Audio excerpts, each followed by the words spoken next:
Olá, sejam bem-vindos. Está começando mais uma edição do Jornal Toda Hora. Agora é meia-noite, eu te convido a acompanhar comigo as notícias dessa madrugada.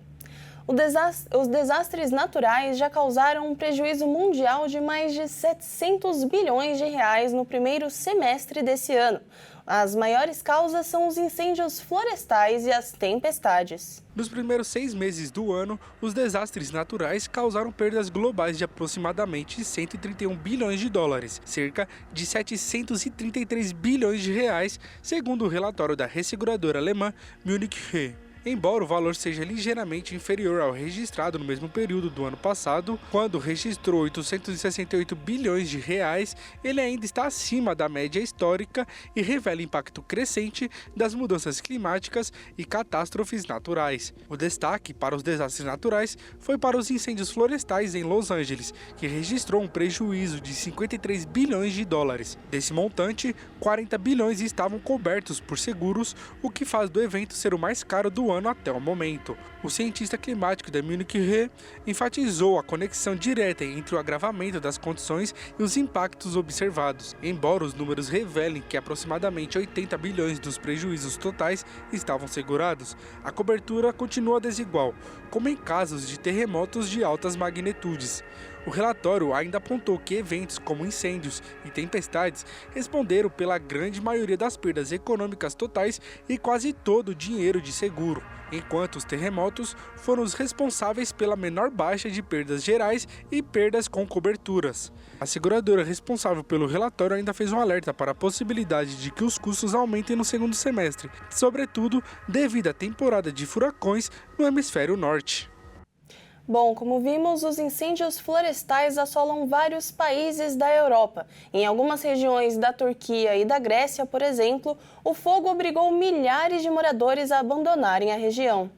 Portugal, Espanha, Albânia, Montenegro, Sérvia e Espanha também registraram incêndios provocados por condições extremamente secas e ventos fortes. Grécia, Itália, Espanha e Portugal estão entre os países mais afetados pelo calor extremo, e uma temperatura recorde de 50,5 graus Celsius foi registrada na cidade de Sinop, no sudeste da Turquia, na última sexta-feira. Centenas de pessoas foram retiradas da província de Karabük, no norte do país, enquanto as províncias de Bilecik e Izmir, no oeste, foram declaradas zonas de desastre devido aos incêndios. Desde o início do verão, a Turquia já registrou mais de 3 mil focos de incêndio e 17 mortos. Milhares de moradores sofrem com o racionamento de água. Bombeiros na Grécia enfrentaram ventos fortes enquanto combatiam diversas labaredas. As temperaturas no centro do país ultrapassaram os 38 graus Celsius no fim de semana. Nesta terça-feira, Portugal continuou a combater vários incêndios florestais nas regiões norte e centro. As temperaturas elevadas e os ventos fortes agravaram as condições de trabalho. Milhares de bombeiros foram mobilizados para combater dezenas de focos de fogo. A situação mais crítica está em Arouca. A União Europeia enviou aeronaves de combate a incêndios para a Grécia, Itália,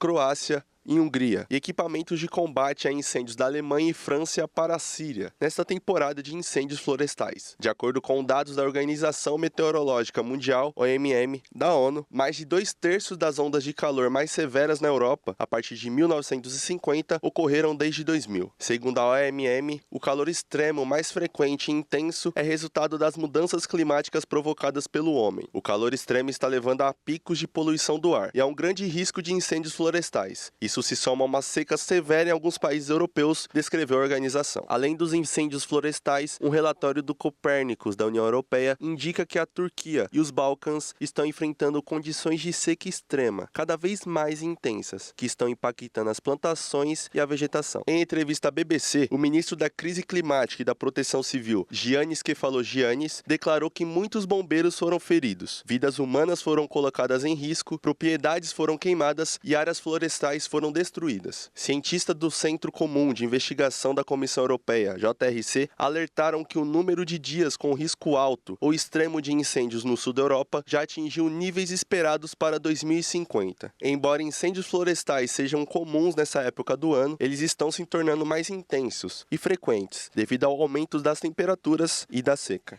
E no sul do Brasil, o problema foi a força de um ciclone que atingiu o Rio Grande do Sul e chegou a Santa Catarina. O rastro, como não poderia deixar de ser, foi de destruição. A força da água do mar assustou pescadores da Praia do Cardoso, em Laguna, litoral sul de Santa Catarina, e outras praias na noite dessa segunda-feira. A região é bastante afetada pela atuação de um ciclone extratropical na costa. Segundo a Defesa Civil Municipal, foram necessários quebrar paredes de ranchos de pesca para salvar 8 embarcações. Os ranchos são estruturas à beira-mar usadas para armazenar os barcos e equipamentos pesqueiros. Ninguém ficou ferido. Já no Rio Grande do Sul, um pier na cidade de Xangri-Lá, no litoral, desabou. Casas ficaram destelhadas na região sul e metropolitana de Porto Alegre. E 207 mil clientes ficaram sem luz em todo o Rio Grande do Sul. De acordo com a Defesa Civil, as rajadas de vento chegaram a 105 km por hora no litoral. Há aviso de ressaca com ondas de 2 metros a 3,5 metros no Rio Grande do Sul e até 6 metros em Santa Catarina. Nesta terça-feira, o ciclone extratropical se afasta, mas o avanço de uma massa de ar polar vai derrubar as temperaturas nos estados do sul.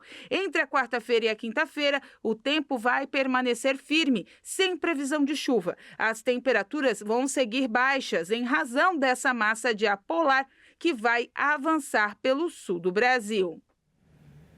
Essa edição do Jornal Toda Hora fica por aqui. Acompanhe nosso canal no YouTube, onde você pode conferir todos os nossos jornais e se manter bem informado. Nos veremos novamente às 1h35 com mais notícias. Até logo!